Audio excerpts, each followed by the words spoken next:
Suara klakson bersahutan di perempatan kota. Ratih menatap keluar dari jendela angkot yang perlahan melaju melewati gedung-gedung tinggi Jakarta.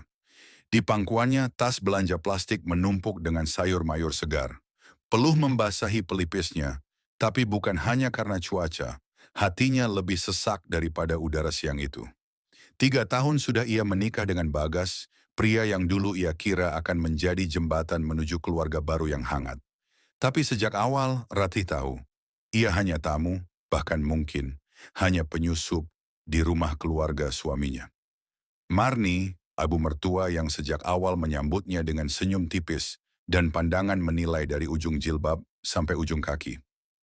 "Kamu kerja apa, Ratih?" Itu pertanyaan pertama Marni saat Bagas mengenalkannya. "Bukan kamu suka makanan apa? Atau senang bisa kenal kamu?" Dan sejak menikah, Ratih tinggal di rumah keluarga Bagas di pinggiran kota. Sebuah rumah besar dengan tembok dingin dan aturan-aturan tak tertulis. Ratih bangun lebih pagi dari semua orang. Ratih tidak boleh makan sebelum memastikan dapur bersih. Ratih tidak banyak bicara, terutama jika ada tamu dari keluarga besar. Bagas, suaminya itu selalu memilih jalan aman. "Sabar ya mak, cuma gitu orangnya," katanya malam-malam sambil memeluk Ratih dari belakang. Tapi pelukan itu tidak pernah cukup menghangatkan luka yang pelan-pelan tumbuh di hatinya. Hari itu Ratih turun dari angkot, menapaki gang sempit menuju rumah mertuanya. Ia menghela napas panjang sebelum mengetuk pintu. Dan seperti biasa, pintu itu tidak dibuka dengan senyum. "Kamu kemana aja? Dari pagi belum nyapu halaman, tahu?" Suara Marni menyambut, dingin dan tegas. Ratih hanya menunduk, tak membalas. Di balik semua itu, tak ada yang tahu. Ratih menyimpan mimpi. Ia tak akan selamanya seperti ini. Dan kelak, rumah ini, keluarga ini, akan menatapnya dengan mata yang berbeda. Ratih berdiri di dapur dengan tangan masih memegang spons. Air sabun menetes dari jemari, menciptakan lingkaran kecil di lantai keramik. Jam sudah menunjukkan pukul 8 malam, tapi dapur baru saja selesai dibersihkan. Sisa-sisa makanan keluarga masih menumpuk di tempat cuci piring tadi. Marni sudah masuk kamar lebih dulu, setelah puas memberi daftar panjang apa yang harus dibenahi oleh Ratih hari itu. Sementara itu, suara tawa Bagas terdengar dari ruang tengah, asyik menonton pertandingan bola bersama adik perempuannya, Dira. Ratih menggigit bibir bawahnya, menahan gejolak yang mengalir dalam dada. Ia mengeringkan tangan lalu berjalan ke ruang tengah. "Mas," panggilnya pelan. Bagas menoleh, masih sambil tertawa. "Hah? Iya, kenapa?" "Aku capek," kata Ratih. "Seharian dari pasar, nyuci, masak, bersihin rumah. Tapi Mas nggak pernah nanya aku butuh bantuan atau enggak." Bagas menghela napas dan mematikan televisi. "Ratih, jangan mulai lagi. Ini rumah Mama. Kita nebeng tinggal, jadi wajar kalau kamu bantu-bantu. Lagian Mama kan udah tua." "Aku tahu, Mas," suara Ratih bergetar. "Tapi bantu-bantu beda sama dijadikan pembantu." Matanya mulai memerah. "Aku ini istrimu, tapi setiap hari aku lebih mirip orang luar, yang harus selalu membuktikan diri, selalu minta izin, bahkan untuk bernapas." Hening 1 jam. Lalu Bagas berkata lirih, "Kamu terlalu baper, Ratih." Kata-kata itu menusuk seperti belati. Ratih mengangguk kecil, senyum getir di bibirnya. "Baper ya Mas? Ya sudah. Tapi ingat, semua yang kamu abaikan hari ini, akan kamu rindukan suatu hari nanti." Ia berbalik, meninggalkan Bagas yang masih terduduk, tak paham seberapa dalam luka yang ia buat. Malam itu Ratih menatap langit dari jendela kamarnya. Langit Jakarta gelap, nyaris tanpa bintang. Tapi ia percaya, meski redup, masih ada cahaya di ujung sana. Ia hanya perlu bertahan cukup lama untuk bisa melihatnya. Akhir pekan datang. Bagi kebanyakan orang, itu waktu berkumpul keluarga. Tapi bagi Rati, itu hari paling sunyi meski rumah penuh orang. Marni menggelar arisan keluarga besar di rumah. Meja tamu dipenuhi kue, teh manis, dan suara-suara tawa dari kerabatnya. Dira tampil anggun dengan gamis baru, duduk di antara para tante sambil memamerkan tas mahal dari pacarnya. Dan Ratih, ia sibuk di dapur, memastikan semua gelas terisi, semua piring bersih, dan tidak ada satupun tamu yang merasa kurang dilayani. Sesekali ia mengintip ke ruang tamu dari celah pintu dapur. Ia mendengar namanya disebut. "Ratih itu dari keluarga mana sih, Mar?" Tanya salah satu tante. Ya biasa aja, anak kampung. Waktu Bagas bawa dia, saya pikir bisa dibentuk. Tapi ternyata, ya begitu, jawab Marni pelan, tapi cukup keras untuk menyayat telinga Ratih, yang berdiri hanya beberapa meter dari pintu. Ratih menggigit bibir. Tangannya gemetar saat ia menuang teh ke dalam cangkir. Wajahnya memerah, bukan karena marah, tapi karena rasa malu yang menyesakkan dada. Lalu terdengar suara Bagas. Udah jangan bahas Ratih terus. Dia memang enggak seperti Dira atau sepupu-sepupu lain, tapi dia baik, rajin. Suara itu terdengar, datar, tanpa pembelaan sungguh-sungguh. Seolah kebaikan Ratih hanya menjadi semacam nilai tukar, bukan hal yang dihargai. Ratih kembali ke dapur, meletakkan cangkir perlahan. Ia tidak menangis. Tidak kali ini. Sebab hari itu, satu hal mulai tumbuh dalam dirinya. Kesadaran bahwa ia harus berhenti menunggu untuk diundang masuk ke dunia yang tak pernah benar-benar menginginkannya. Dan sejak saat itu, ia mulai menyusun satu demi satu rencananya. Bukan untuk balas dendam, tapi untuk membuktikan yang dulu dipandang sebelah mata bisa berdiri lebih tinggi dari apapun yang mereka anggap mulia. Pagi itu, Ratih menemukan sebuah amplop emas di meja ruang tengah. Tanpa nama, tanpa pesan, ia mengambilnya perlahan dan ketika membukanya, matanya terbelalak. Sebuah undangan pernikahan, bukan sembarang pernikahan. Dira and Arfan, tempat, Ballroom Hotel Grand Aurora, waktu, Sabtu, pukul 19.00 waktu Indonesia. Barat tangan Ratih sedikit gemetar. Dira, adik iparnya, akan menikah. Dan ini pertama kalinya ia tahu kabar itu, melalui undangan yang diletakkan begitu saja, seolah bukan untuknya. Marni melintas di belakangnya. Oh, itu undangan buat keluarga kita. Nanti kamu bantu urus konsumsi ya. Dira pengennya tampil sempurna, jangan sampai ada yang berantakan. Bu, saya nggak tahu Dira mau nikah, Ratih berkata pelan. Marni mendelik. Memangnya kamu siapa sampai harus dikasih tahu duluan? Dira mau nikah, ya urusan kita. Kamu cukup bantu, ngerti? Ratih menelan ludah. Satu kalimat ingin ia lontarkan. Aku juga bagian dari keluarga ini. Tapi lidahnya keluh. Ia tahu itu tidak akan berarti apa-apa bagi mereka. Bagas masuk ke ruang tengah, tampak terburu-buru.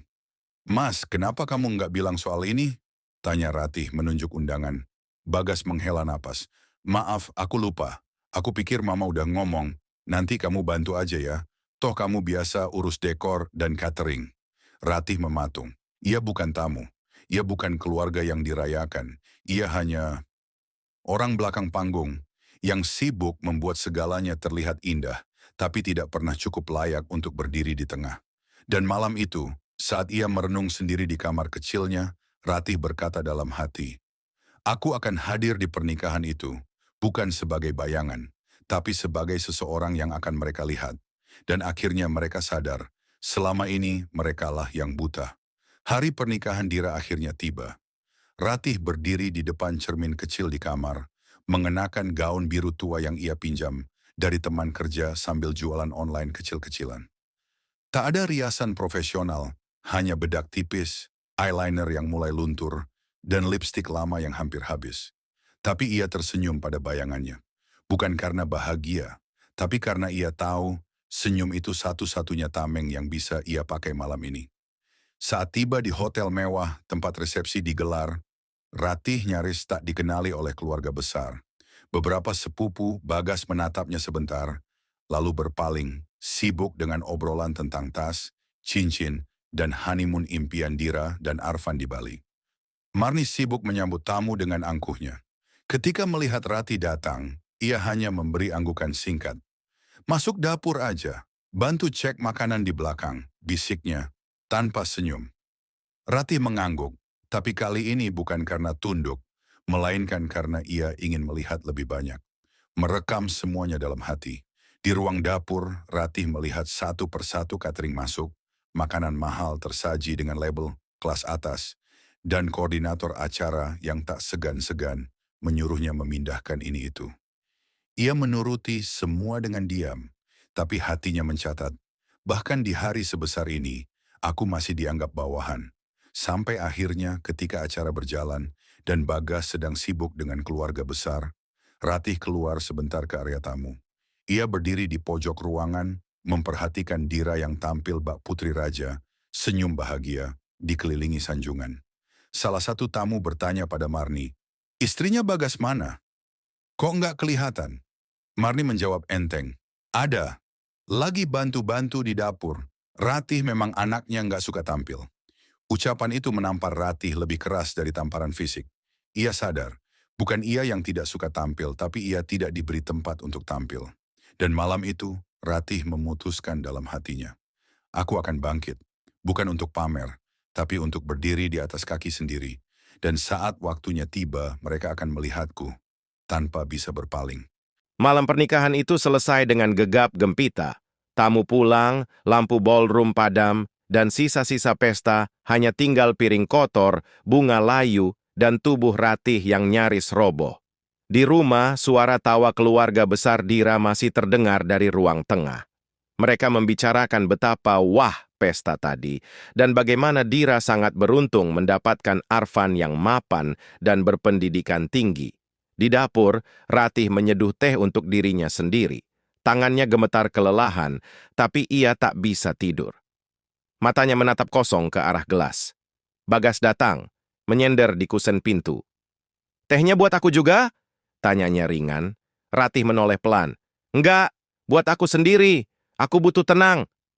Bagas mendekat, duduk di samping istrinya. "Capek ya? Tapi lumayan lancar tadi, Mama senang," katanya sambil tersenyum. Ratih menghela napas. "Mas, aku nggak capek karena bantu-bantu. Aku capek karena terus-terusan dianggap bukan siapa-siapa. Bahkan di rumah sendiri, di acara keluarga sendiri, aku tetap orang luar." Bagas diam. Ratih melanjutkan, suaranya mulai tegas. "Aku nggak butuh dikasihani, aku cuman butuh dihargai. Tapi kamu pun selalu diam. Bahkan waktu Mama bicara buruk soal aku, kamu cuma diam." "Ratih, jangan bawa-bawa Mama," potong Bagas. Ratih menatap suaminya lurus. "Selama ini aku nggak pernah bawa-bawa siapapun. Tapi lihat, aku tetap diinjak. Aku bukan batu yang bisa terus dipijak tanpa retak. Aku juga manusia, Mas. Dan sekarang, aku mulai retak." Hening menggantung. Bagas hanya menunduk. Tak ada pembelaan, tak ada pelukan, hanya keheningan. Malam itu Ratih tidak menangis, tapi dalam hatinya, ia tahu, retak itu akan berubah jadi celah. Dan dari celah itu, cahaya akan masuk. Ia akan berubah. Dan perubahan itu akan menggetarkan semuanya. Pagi itu berbeda. Ratih tidak bangun lebih dulu seperti biasanya. Ia membiarkan ayam tetangga berkokok tanpa ditemani suara piring dan sendok dari dapur.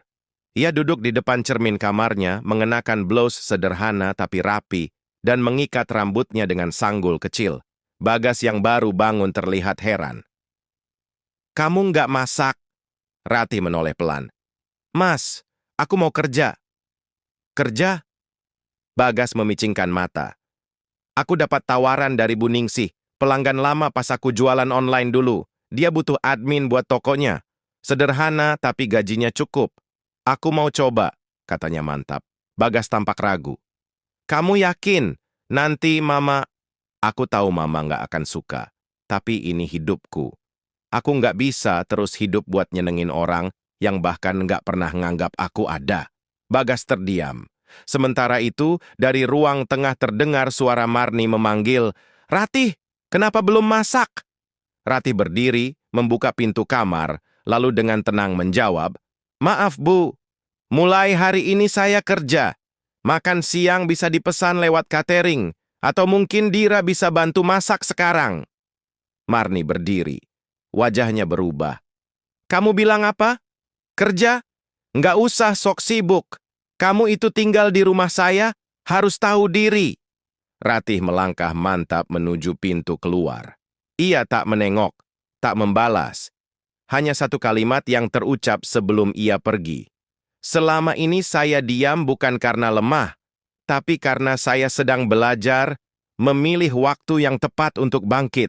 Dan hari itu, Ratih memulai langkah kecilnya, langkah yang kelak akan mengubah bagaimana semua orang memandangnya, terutama mereka yang dulu hanya menatapnya dengan sebelah mata. Hari pertama Ratih bekerja sebagai admin toko online tak semewah yang dibayangkan orang.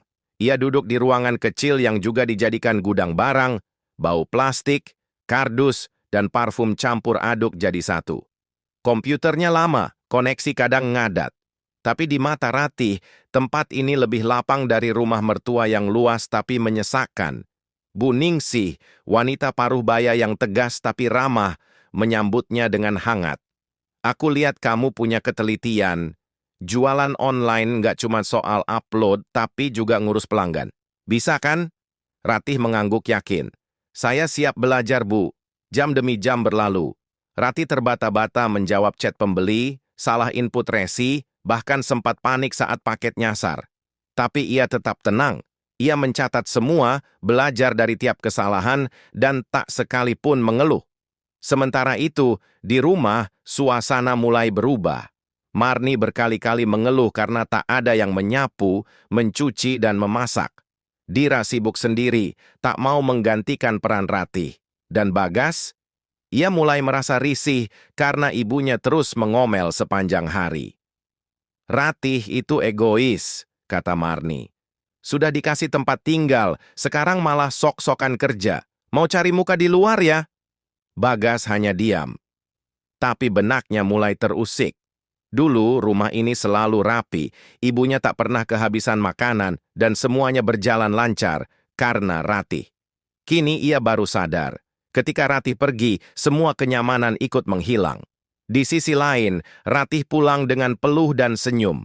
Bukan karena uang yang didapat, tapi karena untuk pertama kalinya dalam waktu lama, ia merasa hidupnya berarti untuk dirinya sendiri. Malam itu, ia menatap gaji kecil yang diterimanya. Tangannya gemetar memegang lembaran itu. Ini cuma awal, bisiknya. Tapi dari sini, aku akan membangun hidupku, yang tak bisa direndahkan siapapun. 3 minggu bekerja, perubahan Ratih mulai terlihat.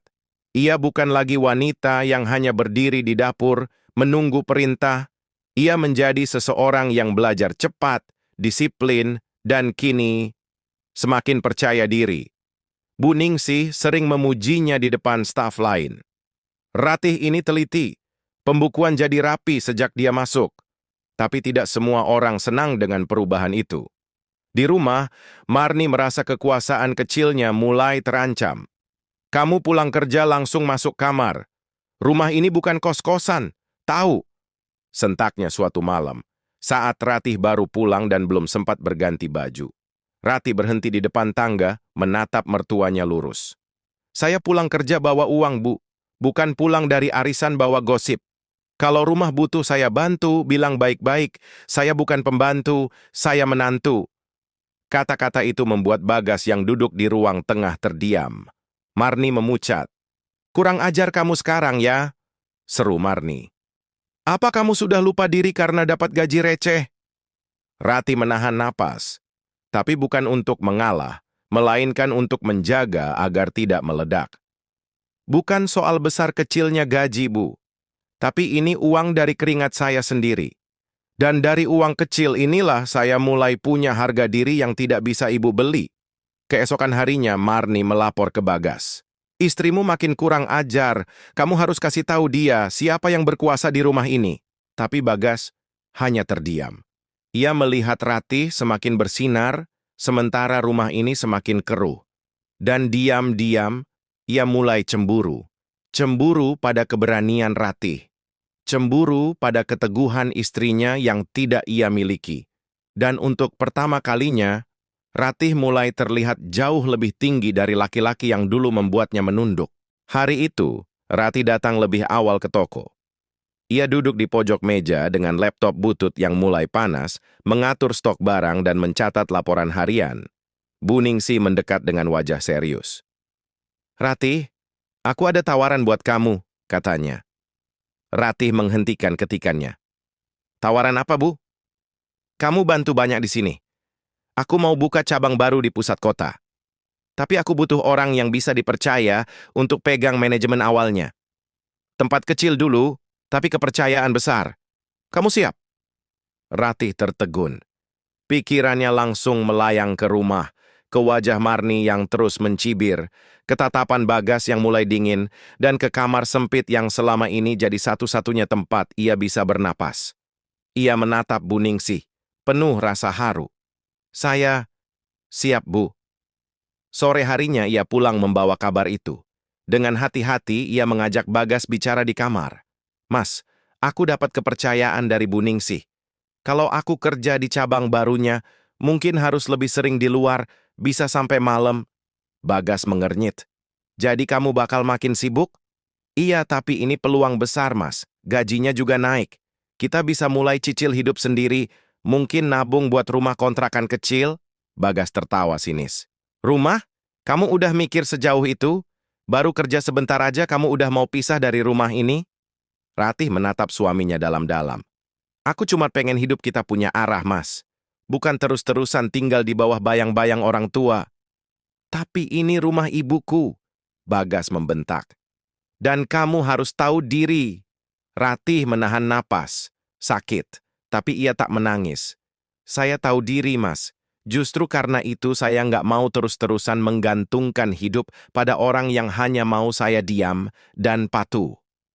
Pertengkaran itu meninggalkan jarak di antara mereka. Dan untuk pertama kalinya, Ratih merasa rumah itu tak lagi bisa disebut rumah. Tapi di sisi lain, dunia di luar sana yang dulu asing dan menakutkan, kini memberi Ratih harapan. Sudah 2 minggu Ratih bekerja di cabang baru milik Bu Ningsih. Tempatnya lebih sibuk, tanggung jawab lebih berat, tapi ia tumbuh. Setiap hari ia belajar mengelola tim kecil, menghadapi pelanggan besar, dan menangani supplier langsung. Hidupnya mulai teratur. Tapi rumah yang ia tinggali semakin terasa seperti tempat persinggahan yang dingin. Suatu malam, ia pulang larut karena harus mengantar paket prioritas ke pembeli VIP. Tubuhnya lelah, matanya merah, tapi saat ia membuka pintu, suara Marni langsung menyambut tajam. Perempuan kerja malam-malam, emangnya kamu itu siapa? Jangan samain dirimu sama Dira. Dia kerja, tapi tetap bisa jaga nama baik keluarga. Ratih hanya berdiri mematung. Dira yang duduk sambil scroll media sosial ikut menimpali. Iya, Kak.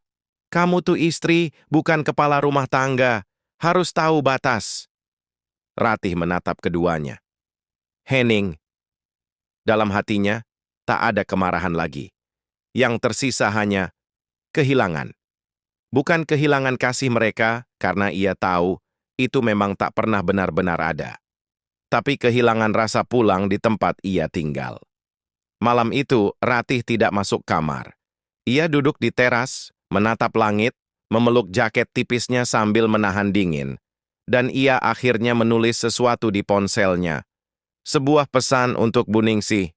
Bu, jika suatu saat nanti ibu butuh orang untuk bantu urus toko penuh waktu, termasuk tinggal dekat sana, saya bersedia. Saya siap pindah. Ia menatap pesan itu lama, lalu menekan tombol kirim. Langkah ini belum besar, tapi cukup untuk menandai bahwa Ratih tak lagi meminta tempat di hati orang lain. Ia akan menciptakan tempatnya sendiri. 2 hari setelah pesan itu dikirim, Bu Ningsih memanggil Ratih ke ruangan kecilnya di belakang toko. Aku sudah pertimbangkan jawabanmu, Ratih, katanya sambil menyodorkan amplop kecil. Ini uang muka sewa kamar dekat toko. Kamu bisa pindah minggu depan. Toko akan mulai buka penuh waktu. Ratih memandangi amplop itu. Tangannya sempat gemetar tapi wajahnya tenang. Terima kasih, Bu, saya nggak akan sia-siakan kepercayaan ini. Hari itu Ratih pulang lebih awal. Bukan untuk istirahat, tapi untuk bicara. Untuk terakhir kalinya, mencoba jadi istri yang menjelaskan dengan baik. Malam hari, ia duduk berdua dengan Bagas di kamar. Mas, ucapnya pelan, minggu depan aku pindah.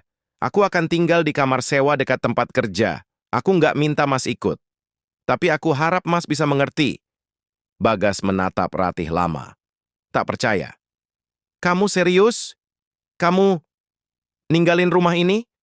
Ninggalin aku? Ratih menunduk sejenak. Aku nggak ninggalin kamu, Mas.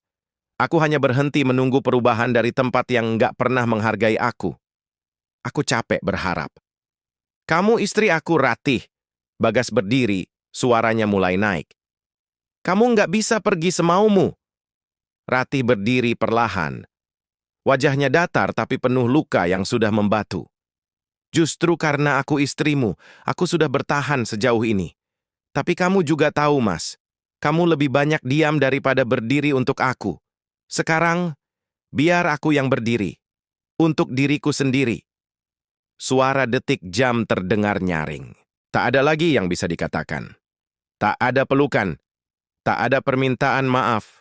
Dan malam itu, untuk pertama kalinya, Bagas merasakan takut kehilangan. Tapi ia terlalu terlambat untuk bertindak. Hari kepindahan itu akhirnya tiba. Matahari pagi masih lembut, ketika Ratih mengepak pakaian dan buku-bukunya ke dalam 2 koper sederhana. Tak banyak yang ia bawa karena memang tak banyak yang bisa ia klaim miliknya selama tinggal di rumah itu. Marni memperhatikan dari ruang tamu dengan tangan bersedekap dan mulut mencibir. Pasti gara-gara laki-laki lain ya, perempuan kalau tiba-tiba mandiri, pasti ada yang nyetir di belakangnya. Ratih berhenti, menoleh pelan. Saya berdiri di atas kaki saya sendiri, Bu. Bukan di bawah kendali siapapun. Jangan sok suci kamu. Bentak Marni, suaranya meninggi. Tapi Ratih hanya tersenyum kecil, senyum yang bukan lagi pasrah, melainkan lega. Ia berjalan ke pintu tanpa menjawab. Dira, yang dari tadi bermain ponsel, hanya melirik sejenak lalu kembali sibuk dengan dunianya. Bagas berdiri di ujung tangga, menatap Ratih dengan mata yang sulit dijelaskan. Campuran ego, ragu, dan sedikit penyesalan yang mulai tumbuh terlambat. Ratih! Panggilnya. Ratih berhenti, tapi tak menoleh. Kalau kamu pergi, kamu nggak takut nyesel? Ratih menatap langit biru di luar pintu. Napasnya pelan, tenang. Aku lebih takut kalau aku nggak pergi, Mas. Karena saat itu, aku benar-benar kehilangan diriku sendiri. Ia melangkah keluar. Koper bergulir pelan di jalan setapak. Tak ada air mata, tak ada drama. Hanya langkah mantap seorang perempuan yang memilih untuk tidak jadi korban selamanya. Seminggu sejak Ratih pindah. Di kamar sewanya yang mungil tapi tenang, ia mulai merasakan hal yang selama ini hilang. Kedamaian. Ia bangun pagi tanpa omelan. Ia memasak hanya untuk dirinya sendiri.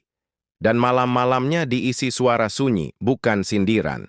Namun di rumah lama, keadaan perlahan berubah. Tak ada lagi tangan yang rajin membersihkan dapur pagi-pagi.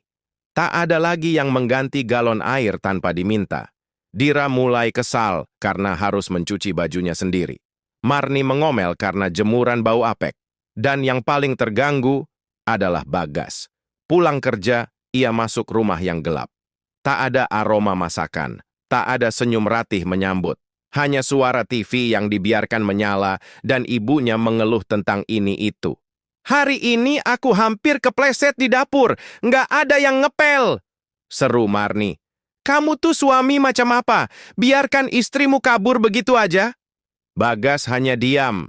Pikirannya melayang ke saat-saat sederhana bersama Ratih, saat istrinya memijat bahunya yang pegal, saat ia marah, tapi Ratih tetap menyiapkan makan malam, saat ia merasa jadi laki-laki rumah ini, karena ada perempuan sabar yang mendampinginya.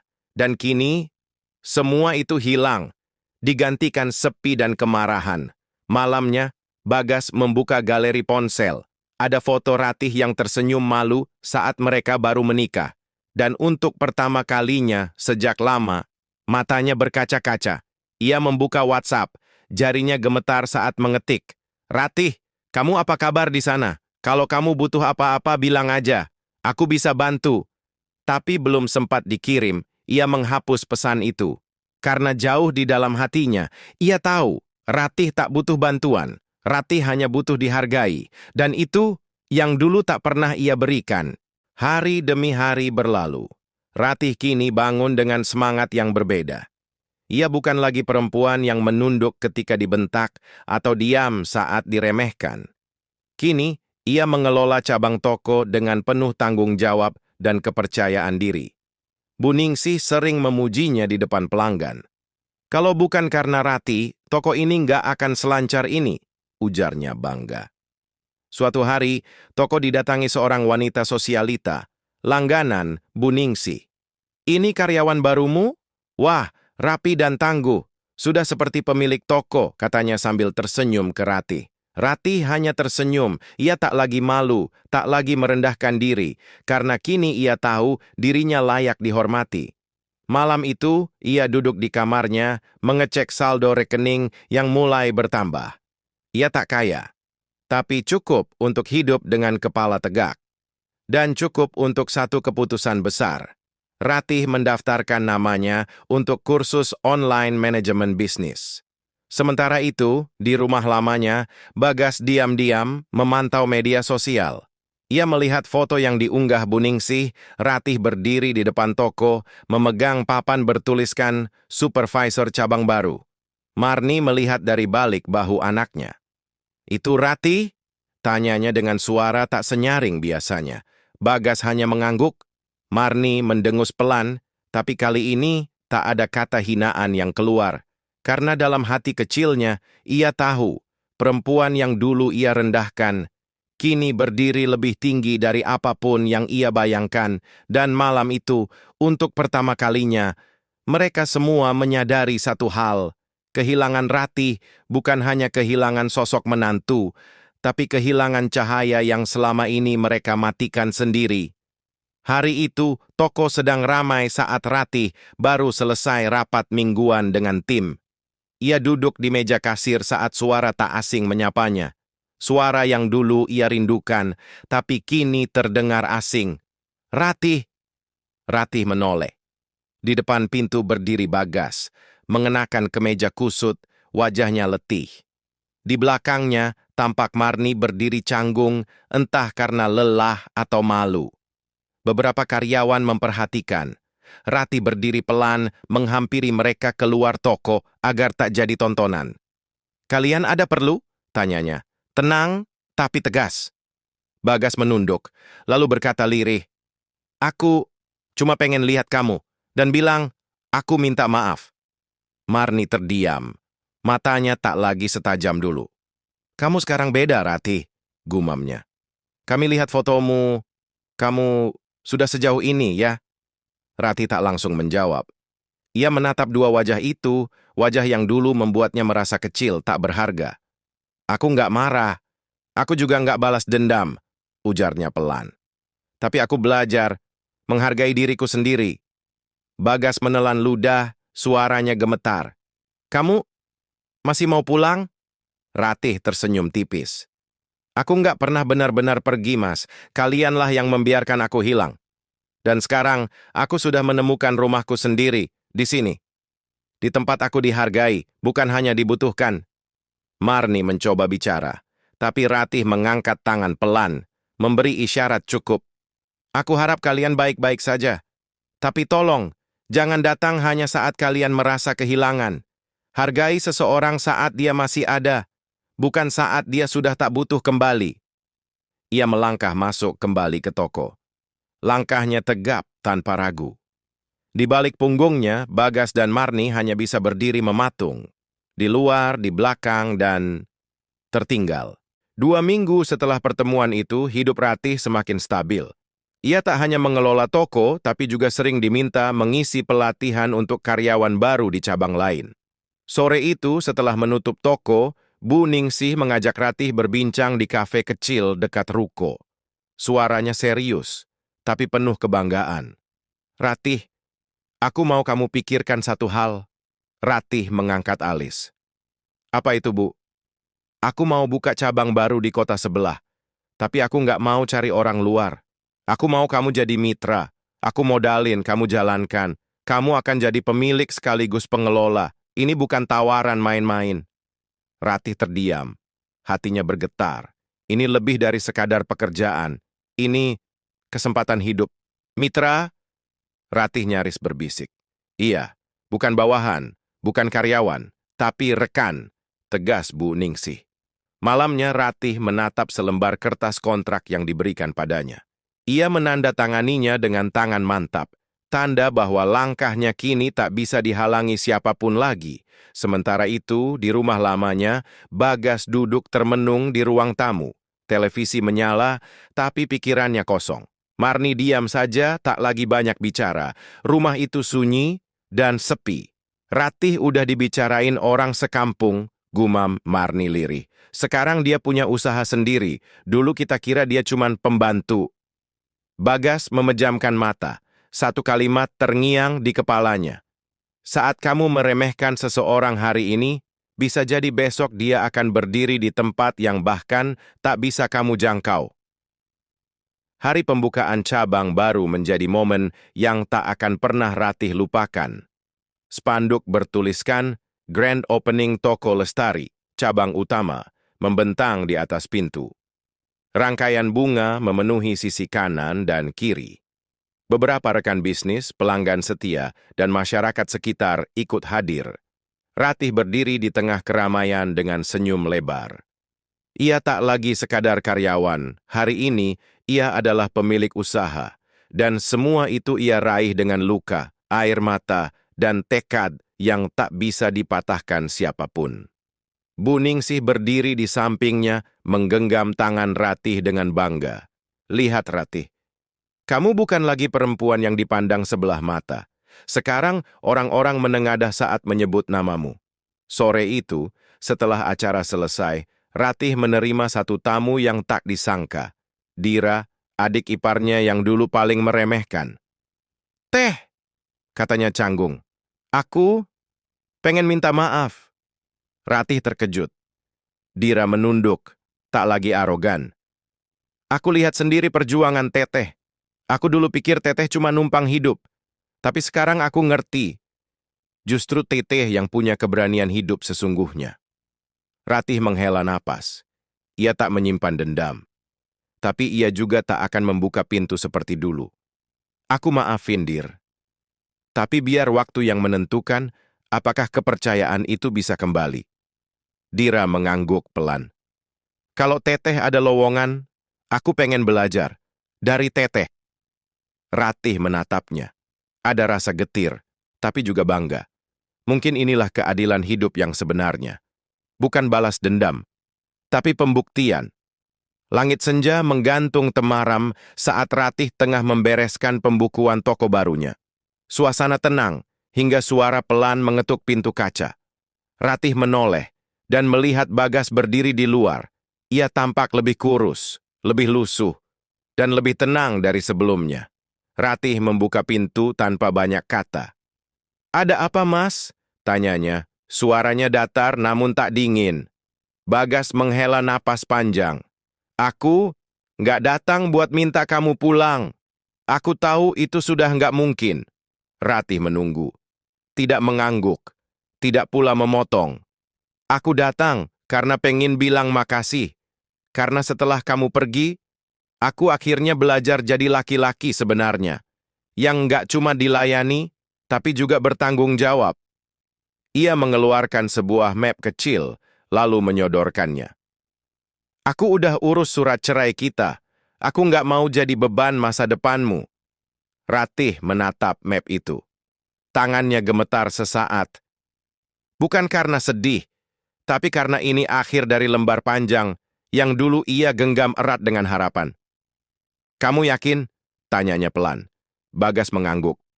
"Iya, aku terlalu lama membungkam suaramu. Sekarang, biar kamu bersuara tanpa aku lagi." Beberapa detik hening. Lalu Ratih berkata, "Terima kasih, karena akhirnya kamu lepaskan aku dengan cara yang benar." Bagas tersenyum kecil, senyum yang menyesal, tapi juga tulus.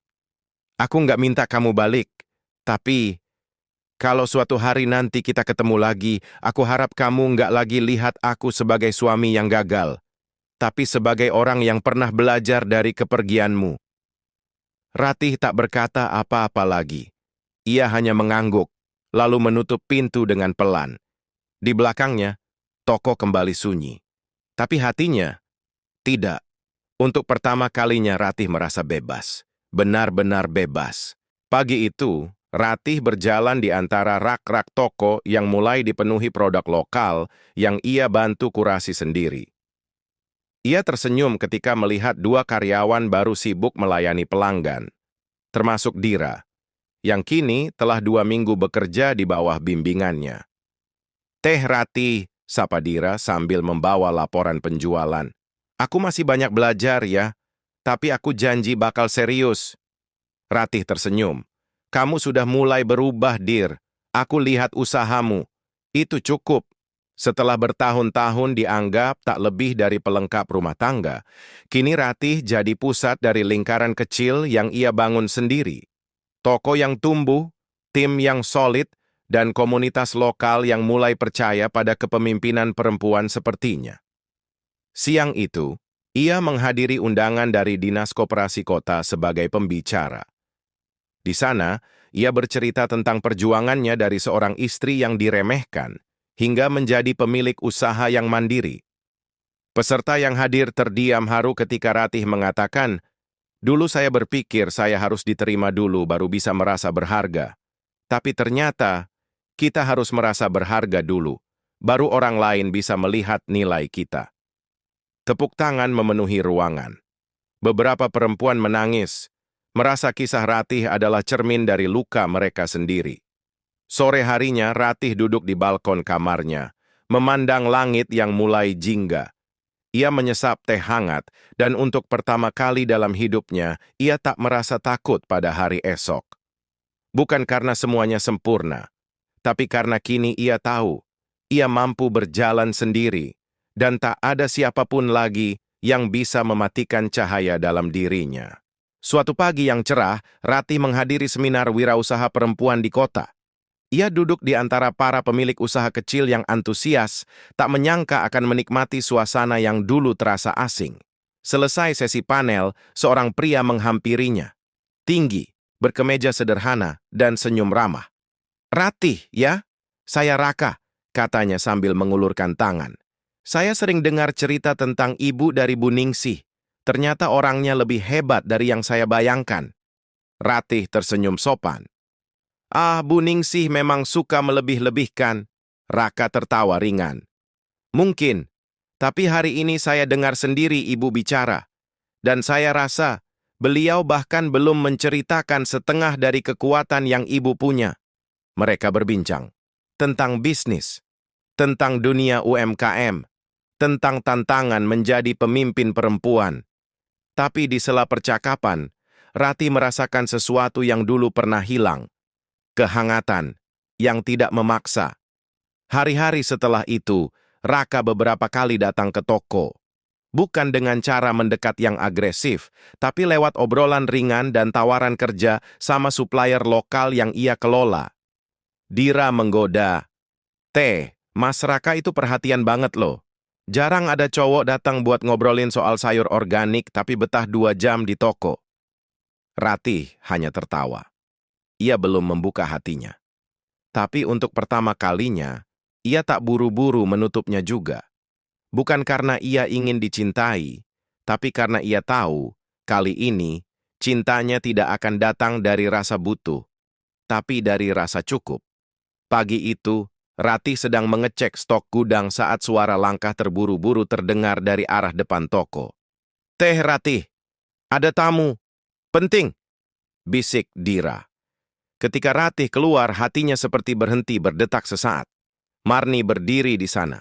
Wajahnya lebih tua, lebih lesu, dan sembab. Ratih ragu sejenak, tapi akhirnya mengajak masuk ke ruang belakang. Mereka duduk berhadapan. Tak ada senyum, hanya diam panjang. Marni menggenggam tas lusuh di pangkuannya. "Ratih, aku tahu. Aku bukan ibu mertua yang baik." Ratih diam, menunggu, tanpa menyela. "Sebenarnya aku datang bukan buat minta dimaafkan, tapi buat minta satu hal." Suaranya bergetar. "Bagas, masuk rumah sakit, tumor di perutnya. Sudah stadium lanjut." Ratih terkejut, tapi segera menenangkan dirinya. "Kenapa datang ke saya, Bu?" "Karena waktu Bagas demam dan meracau, dia terus nyebut namamu. Dia nyesal. Dan dia cuma pengen ketemu kamu. Sekali aja. Ratih terdiam. Jiwanya bergejolak. Luka lama yang sudah dijahit rapi kini seperti disobek kembali. Marni menggenggam tangan Ratih, sesuatu yang tak pernah terjadi sebelumnya. Aku bukan ibu yang baik, tapi aku mohon, tolong kabulkan keinginan terakhir anakku. Dia cuma mau minta maaf. Dengan matanya sendiri. Air mata Ratih akhirnya jatuh. Bukan karena iba, tapi karena ia tahu. Mungkin inilah bentuk keadilan semesta. Saat orang yang dulu membuatnya hancur kini datang dalam bentuk paling rapuh. Baik, Bu. Saya akan datang. Tapi bukan sebagai istri.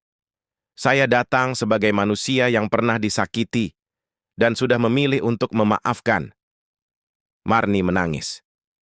Tapi kali ini, bukan tangisan angkuh, tapi tangisan seorang ibu yang akhirnya belajar rendah hati. Ruang rumah sakit itu sunyi. Bau antiseptik menyengat dan hanya suara alat monitor detak jantung yang terdengar. Di ranjang, Bagas terbaring lemah. Tubuhnya jauh dari sosok pria yang dulu pernah mengangkat suaranya padanya. Ratih berdiri di ambang pintu. Tidak ada kemarahan. Tidak ada dendam. Hanya ketenangan yang lahir dari penerimaan. Bagas membuka mata perlahan. Pandangannya kabur, tapi saat melihat Ratih, air mata langsung jatuh membasahi pipinya. Ratih, suaranya serak. Kamu? Datang juga. Ratih melangkah pelan, duduk di kursi di sampingnya. Mereka saling menatap, dalam diam yang mengandung ribuan kata.